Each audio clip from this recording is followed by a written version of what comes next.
This is 5 Minute Feng Shui, episode 18, Creating a Truly New Year, 6 Feng Shui Steps to Change Your Life Without Diet or Exercise.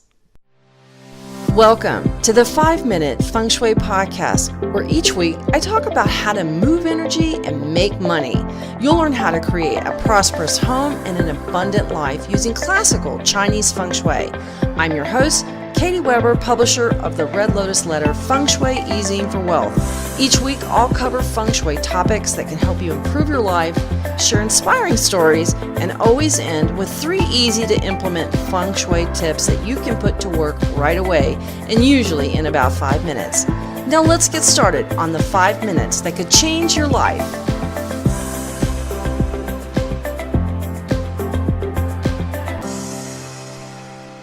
I'm really happy to talk with you today about this subject because a lot of times people think that Feng Shui is all about putting a frog here, hanging a wind chime there, decluttering, that kind of thing. And it is. But Feng Shui is also about your actions and where your mind goes and what you do about things. And you are part of your own Feng Shui. Many times we don't think about what we do as being Feng Shui, but it's true.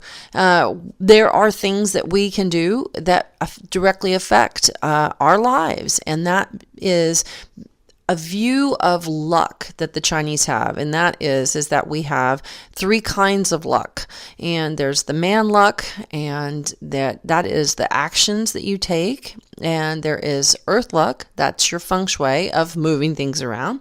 And then there's heaven luck, and that's, were you born into a family by the name of Rockefeller, or were you born, in one part of the world, Iceland, or were you born in Uruguay? So these are all the parts that make up your personal Feng Shui. And what I want to talk about is some of the Feng Shui that of your mind and where you are mentally about yourself as the new year comes in. A lot of times at the beginning of the new year, we buy a new calendar and we flip to that first page marked January. And then we pack up our Christmas decorations and we put away all of our holiday decorations and the new sweaters and gifts. And we look guiltily at all those boxes of chocolates that we leave out for company. But really, many times we don't always expect a truly new year. We just expect another year. And that's sort of sad when we're just hoping for the best. But I think you can make the year different by trying a few new things. A vibrant, positive world, I believe, can really open up for you. So if you're really ready for a truly new year, I think that you can make that change happen. So for instance, one of the things I think really hurts people is resolutions. I say forget resolutions. Remember your accomplishments. It's so important that we remember that we validate how much we actually do. Too many of us go into the new year thinking about all the things that we need to give up, the things that we need to get rid of or stop doing. All the emphasis is on the negative, and I think that that's a negative point of view. Instead, you should put the emphasis on the positive, especially like what you've done in the past year, what you accomplished last year, what you couldn't imagine yourself doing at this point last New Year's Eve. There's too much resolution pollution and too little self-appreciation. So pat yourself on the back and reflect on all the things that you did, maybe that you surprised yourself in the past year. Make a list of your accomplishments. And I think you will see what all you've done and is really miraculous.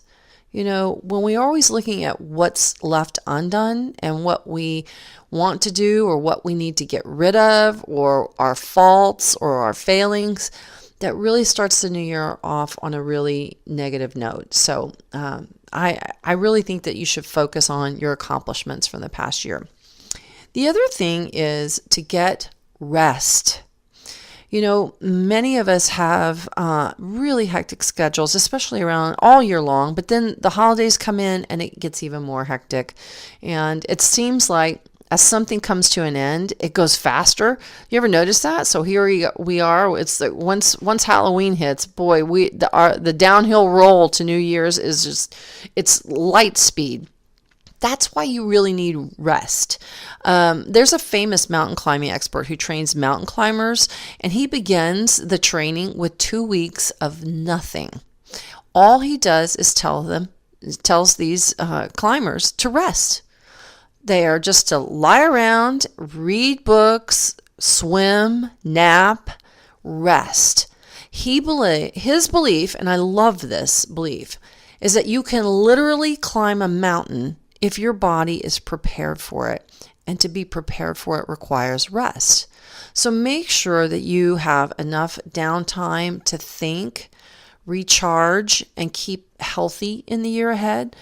All comes from nothing. And if you want the world, give yourself time to have nothing on your plate so that you can rest. And that will make a huge year for you and make a big difference if you can turn off the phone. So if your phone is buzzing all night long with some sort of notifications, put the phone in another room. Develop a way that you are taking care and honoring yourself and honoring your rest. Another thing is take a stand and make a prediction rather than a resolution. I like making a prediction about something that's going to happen in the coming year. Maybe it'll be something that you'll do or something that'll happen in your life. What's interesting about predictions versus resolutions is they don't have all that baggage that comes with resolutions, but they still retain a magic, which is that tiny kernel of desire within you. Resolutions are basically built out of guilt of what's wrong with us, and now I have to do this resolution because I can fix myself. I need to lose the last 5 pounds or whatever it is, and it's fixating on a flaw. Whereas when you make a prediction about, I think I'm going to go to Europe this year, there's a kernel of desire that you wanted to go to Europe. Resolutions I find fail usually because the seed at the nexus of the resolution is based on what's wrong with you and not what's right, and what you want or what you're excited about. And when we make predictions, they're positive and we look forward to seeing them occur. And it's a lot like the excitement that we experience opening a fortune cookie. That's when the magic happens in life. So let those resolutions go. You know what? You don't need to keep beating yourself up. Find out what's wrong with yourself. And like I said, make a prediction. Definitely take time to go outdoors. Spending time away from screens and away from nature and in nature and with our relationships is time that's spent that recharges us. And there's even a concept in Japan called tree bathing. And it is the idea that you are absorbing this beautiful nature energy. It's really good to be in the outdoors. It's good for your body and mind. Even if it's cold and snowy, just go in and outside and breathe that air and touch a tree. Find something to root yourself to nature. And if you have something difficult to talk about, like with a loved one, take the discussion outdoors. It's really interesting how a conversation is easier because in Feng Shui, your eye and your heart are connected. And when your eye is on a beautiful bird or a flower or part of nature, it helps to open up your heart and it helps make you more connected with the other person. So spend time outdoors and take your conversations there.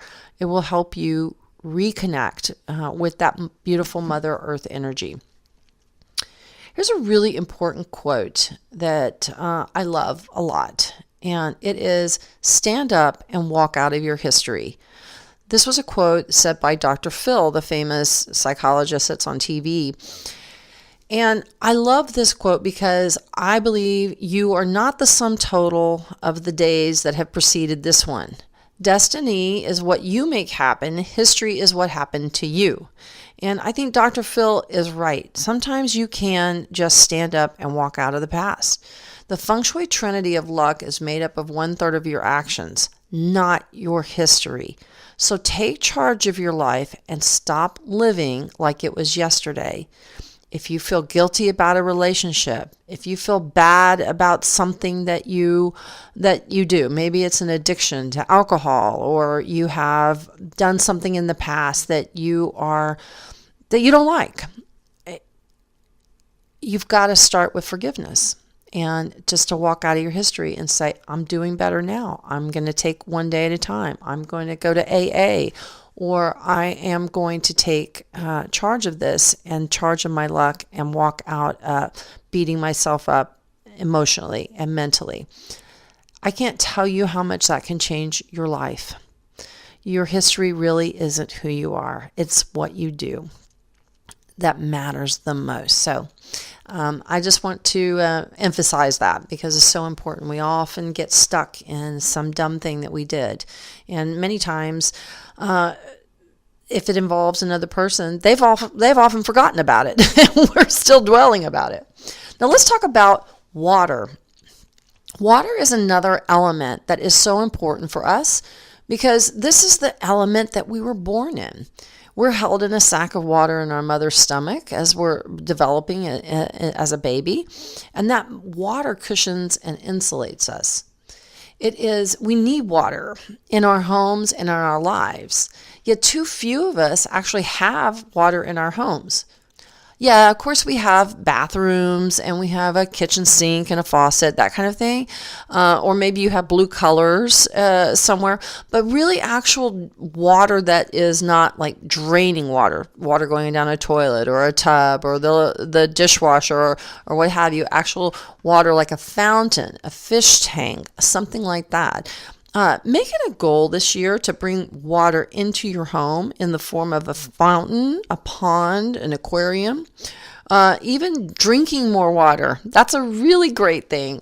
Buy yourself like a cup you like. So for instance, I have one of those big, tall Starbucks cups, and it's gold. And gold makes water, and water is wealth. So it reminds me every time I see it that I need to, and I get to the end of it, that it's time to refill it. So I am up and down all day long, going to the kitchen or the bathroom, but get more water. It's so important for you. It'll help you with stress. It will help you with opportunity. If you can get a fountain or a fish tank, something like that, it really makes a big difference.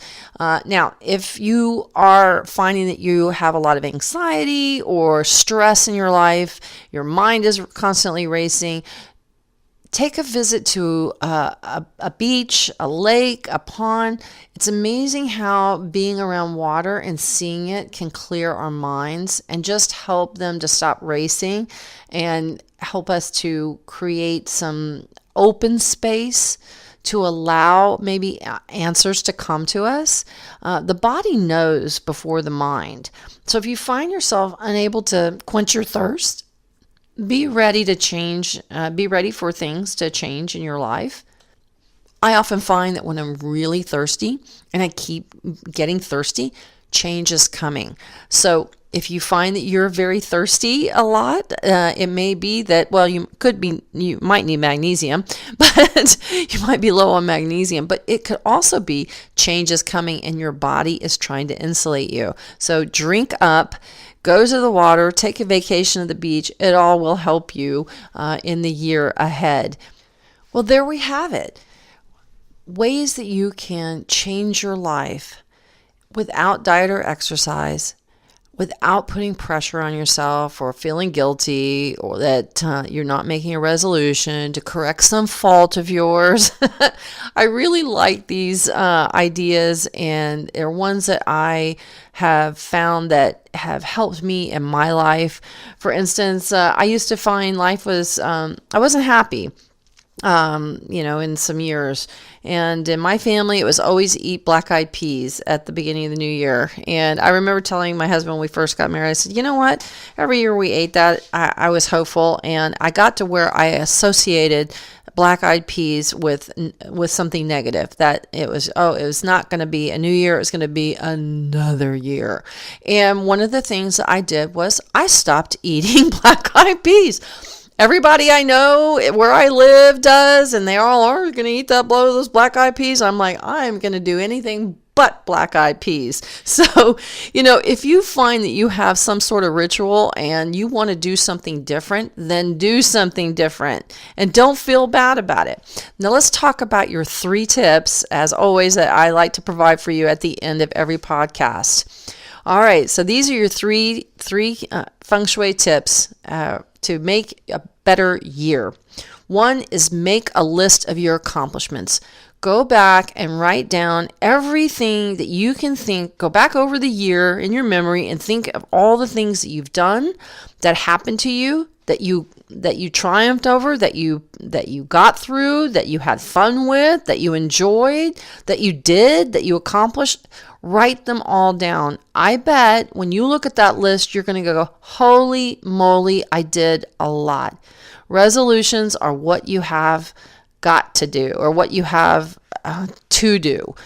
I want you to be thinking about what you have done and to recognize those accomplishments, because we need to give ourselves a big giant pat on the back at the start of every new year. Number 2, release yourself from the past.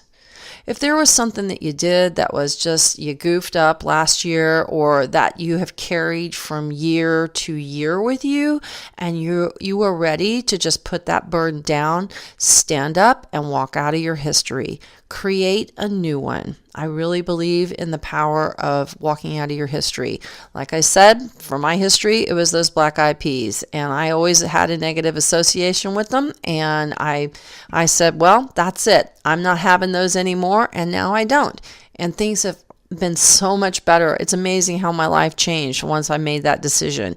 And whether it's black-eyed peas or forgiving yourself for something that happened, walk out of that history and release yourself from the past.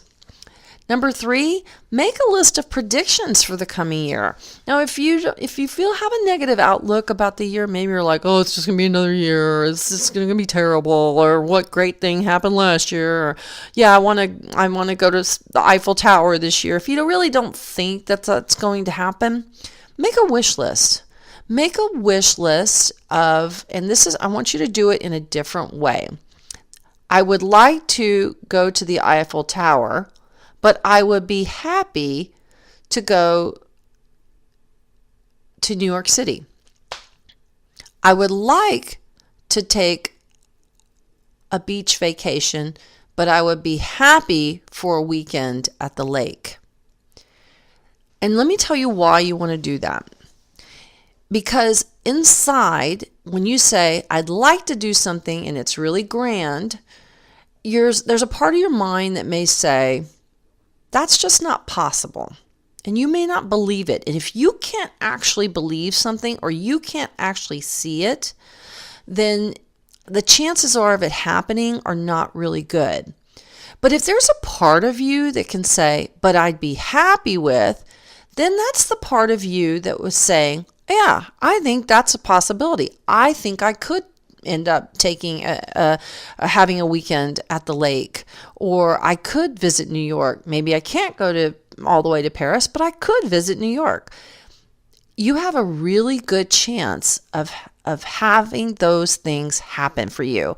And I want you to have those things that you want to happen to you to happen for you in the year ahead. And that's one of the most powerful things I've ever done in my life, is to make those types of wishes. And it's especially helpful if life's been hard and you've gone through a lot of difficulties, when you really can't see anything really positive. And some people have that. And there are some years that it's like that. You had, maybe you got divorced, or maybe you lost a child or a parent, or you had a serious health problem, and you can't really see something really positive, or you're not feeling positive. This is a really great way to see positive change for you.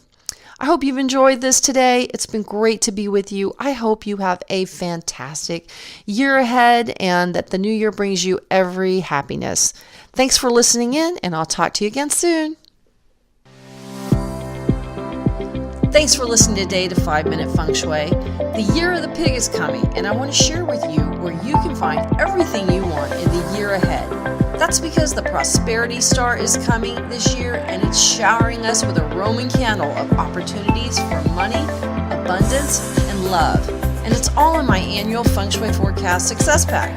You'll get a full year of in-depth Feng Shui details about how to use the energy of the year for success and prosperity. And it's for every house and every zodiac sign. And my forecast also includes lucky clothing colors, handbag, and wallet colors. You'll get a full zodiac report for your Chinese zodiac sign and so much more. Be sure to go to redlotusletter.com/annual for all the details on the year of the pig.